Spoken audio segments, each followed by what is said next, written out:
ravie de vous retrouver aujourd'hui. J'ai la chance d'être accueillie dans le cabinet de Anne-Sophie aujourd'hui et on va vous... Enfin voilà, j'avais à cœur de partager parce que c'est quelque chose que je ne connaissais pas avant de l'avoir pratiqué, d'avoir rencontré Anne-Sophie à la table d'un resto lilloise entre entrepreneuses lilloises.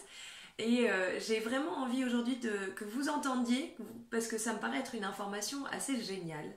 Le cerveau nous dit des choses, en tout cas dit des choses de nous. Si, j'ai compris. J'ai adoré une métaphore que tu as partagée ce jour-là, et j'aimerais que tu nous en parles, Anne-Sophie. Peut-être déjà, comment t'es venue à pratiquer donc le neurofeedback? Alors en fait, je suis péricultrice de formation. J'ai une expérience hospitalière à Jeanne de Flandre, au CHR de Lille. Donc effectivement, déjà le lien avec la personne et le soin, voilà, c'était déjà vraiment mon chemin. Ensuite, j'ai eu l'occasion de pouvoir prendre une direction de crèche pendant plus de 8 ans. Et donc avoir une autre façon d'aider les gens en manageant toute une équipe et en recevant voilà, les parents et les enfants, puisque c'était le but, c'est quand même le but d'une crèche.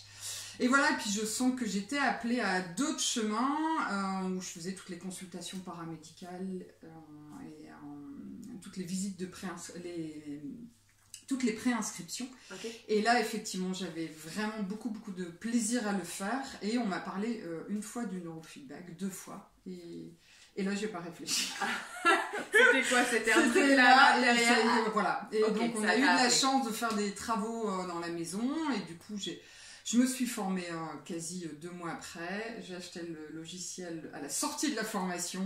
Et voilà. Même si au départ, voilà, je l'avais vraiment là, mais je démarrais de rien. Je parlais de neurofeedback, on me regarde avec des yeux de mère m'enfrie. Je parlais du cerveau. Là, il y avait des espèces de freins et de résistance. Genre, mais qu'est-ce qu'elles vont faire à mon cerveau?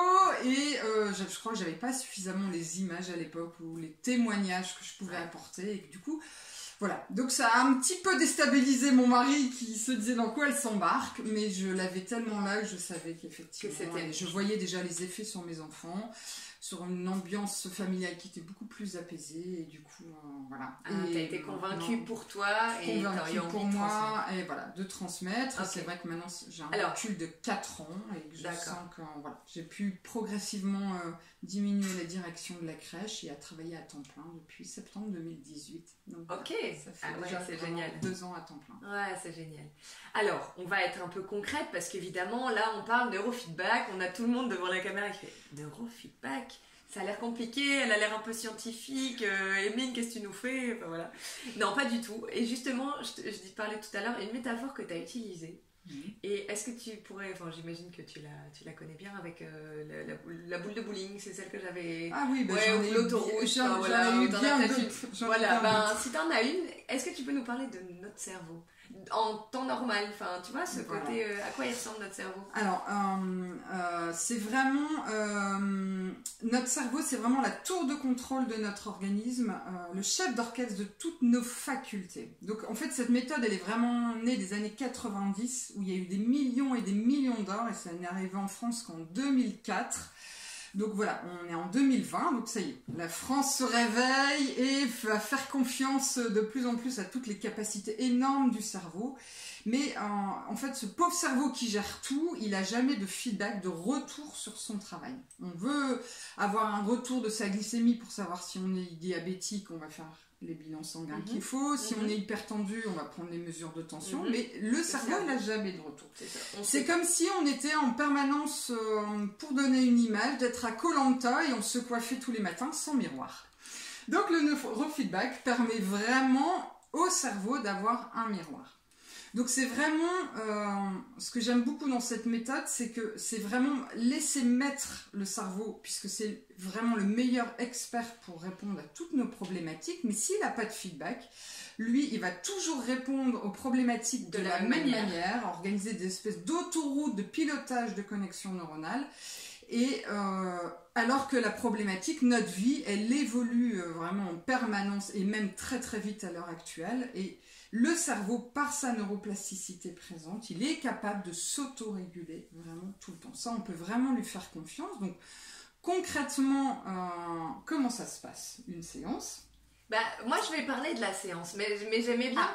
J'aimais bien quand même Alors, le fait de... à quoi ça sert une séance? Ça, alors, tu peux à dire. quoi ça sert Moi, je vais une parler après de séance? ce que Si j'ai je vécu prends un avec toi. exemple, une boule de souvenirs à Paris où vous retournez, il y a beaucoup de neige et que avec la neige, c'est peut-être très joli, mais on voit pas vraiment tous les détails. Et en fait, ça peut être un peu ce qui se passe quelquefois, enfin, pour beaucoup de personnes, avoir un espèce de cerveau embué où ils me disent ça va trop vite. Et qu'en fait cette neige représenterait toute la surcharge émotionnelle, tout le trop-plein de cette surcharge mentale, et le neurofeedback permettrait de faire tomber doucement cette neige. Ok. Et je pourrais donner un autre exemple, ou alors tu parles de la séance et je te donnerai en tout cas, j'ai bien envie parce que effectivement, alors là on peut se dire, bon alors... Concrètement maintenant c'est quoi? Parce qu'on parle du cerveau, mais qu'est-ce que tu nous fais? Alors il n'y a pas d'intervention sur votre cerveau. Je suis venue tester, j'ai testé déjà 2 fois, je vais faire une séance juste après aussi, je vais profiter.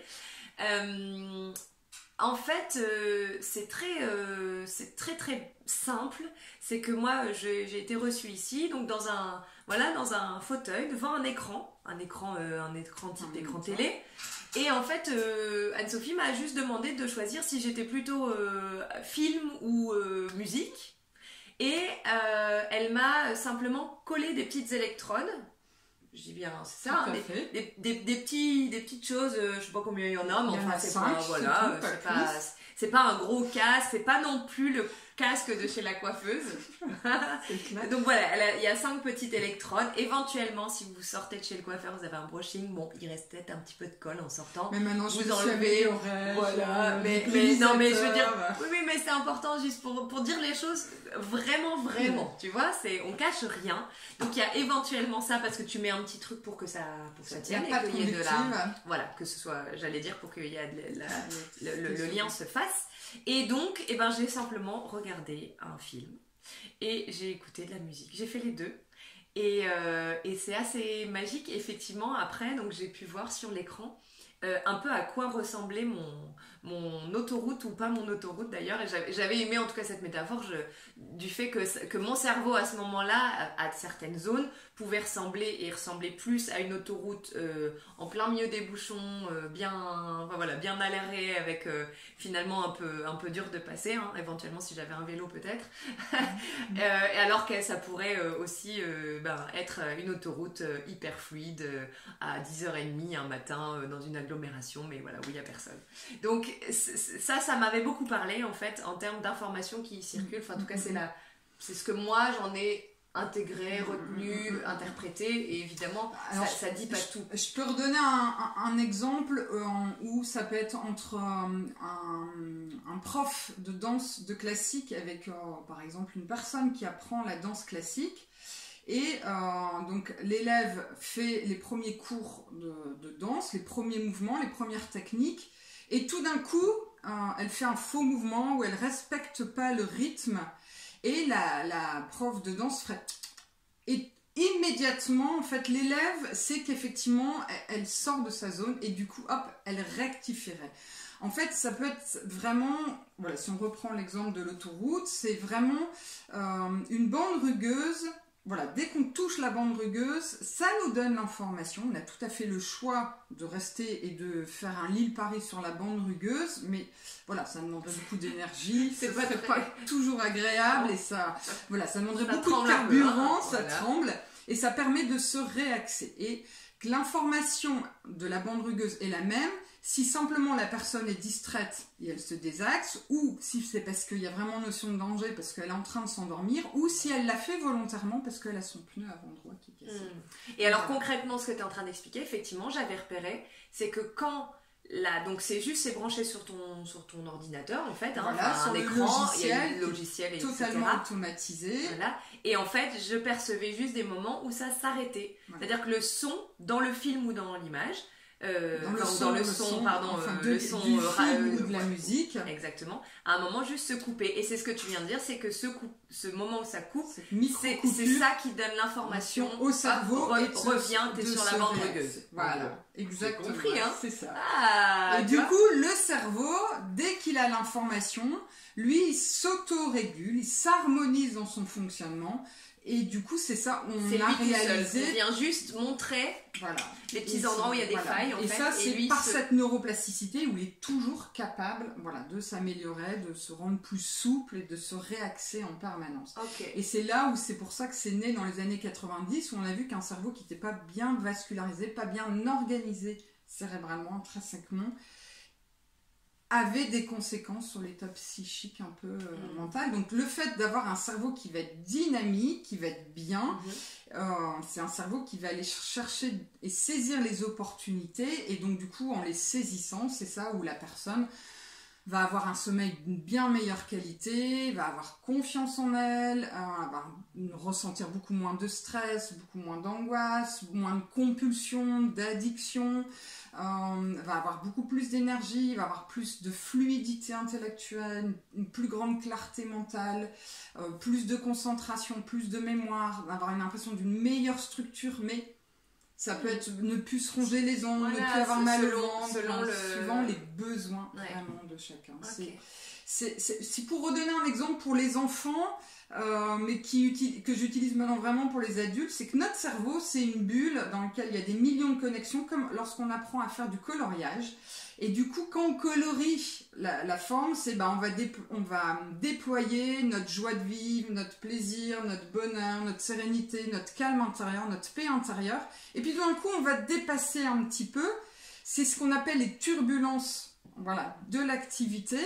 Et que, en fait, la maîtresse mettrait juste la main sur notre pour dire attention, tu es en train de dépasser. Vigilance en fait. Vigilance, tu vas dans la colère, dans la peur, dans l'inconnu, dans le stress, dans l'angoisse, dans la recherche d'autres facteurs. Donc, quand on est dans ces zones-là, ça pourrait être le bon moment de venir te voir et de voir comment on peut revenir un peu au centre. Et puis le cerveau est capable, par ces micro-coupures, c'est ce que j'aime beaucoup, c'est que c'est pas quelqu'un qui fait sur vous, c'est toujours une connexion. Enfin, moi, pour qui le mot autonomie est hyper important, c'est un peu ça, c'est remettre à l'autonomie, permettre juste effectivement renvoyer, comme tu dis, le miroir. Et tout ça sans les mots, parce qu'en fait on n'a pas vraiment besoin d'expliquer, de raconter, donc si vous n'êtes pas non plus à l'aise de raconter votre vie, en fait il n'y a pas besoin. Donc bien sûr il y a Anne-Sophie, mais il y en a sans doute plein près de chez vous, parce que c'est quelque chose qui se fait en présentiel, puisqu'il y a ce principe des électrodes.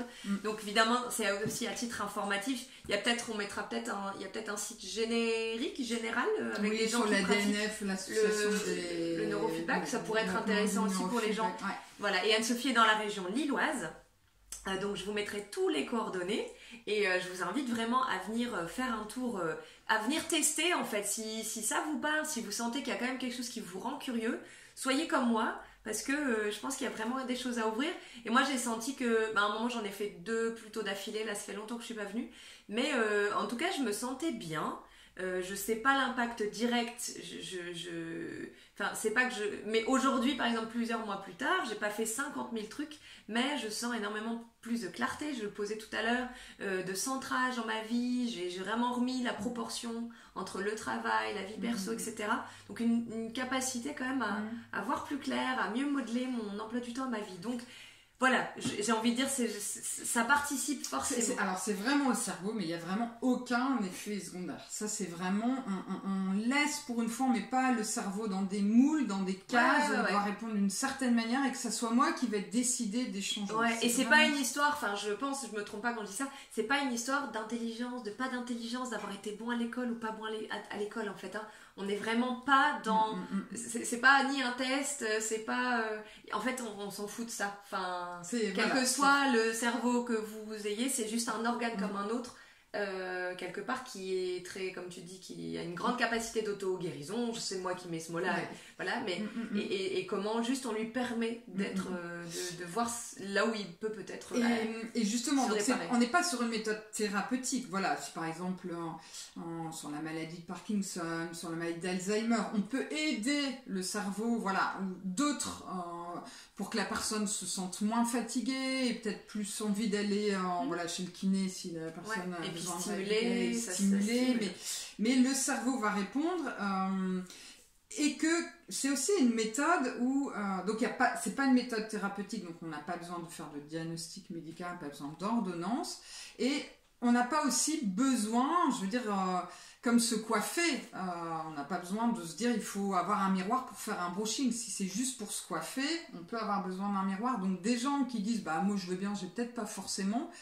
J'ai des personnes qui viennent, voilà, aux États-Unis, c'est vraiment, ça a été aussi utilisé par beaucoup de chefs d'orchestre, de grands sportifs pour préparer en gestion mentale, de grands managers qui avaient quand même beaucoup de pression et qui avaient besoin de développer tout le potentiel. Et de Développer permettre le potentiel du cerveau, ouais, c'est voilà, permettre au cerveau d'aller d'être à encore son mieux plein. en fait. Ouais, Voilà, d'être juste. comme une hygiène alimentaire, on peut très bien manger du McDo, manger plein de graisse et de sucre, mais si effectivement on respecte son corps en ayant un certain équilibre alimentaire, en limitant le sucre, le sel, les graisses, on sent qu'on est encore mieux et ça permet vraiment au cerveau d'aller encore mieux.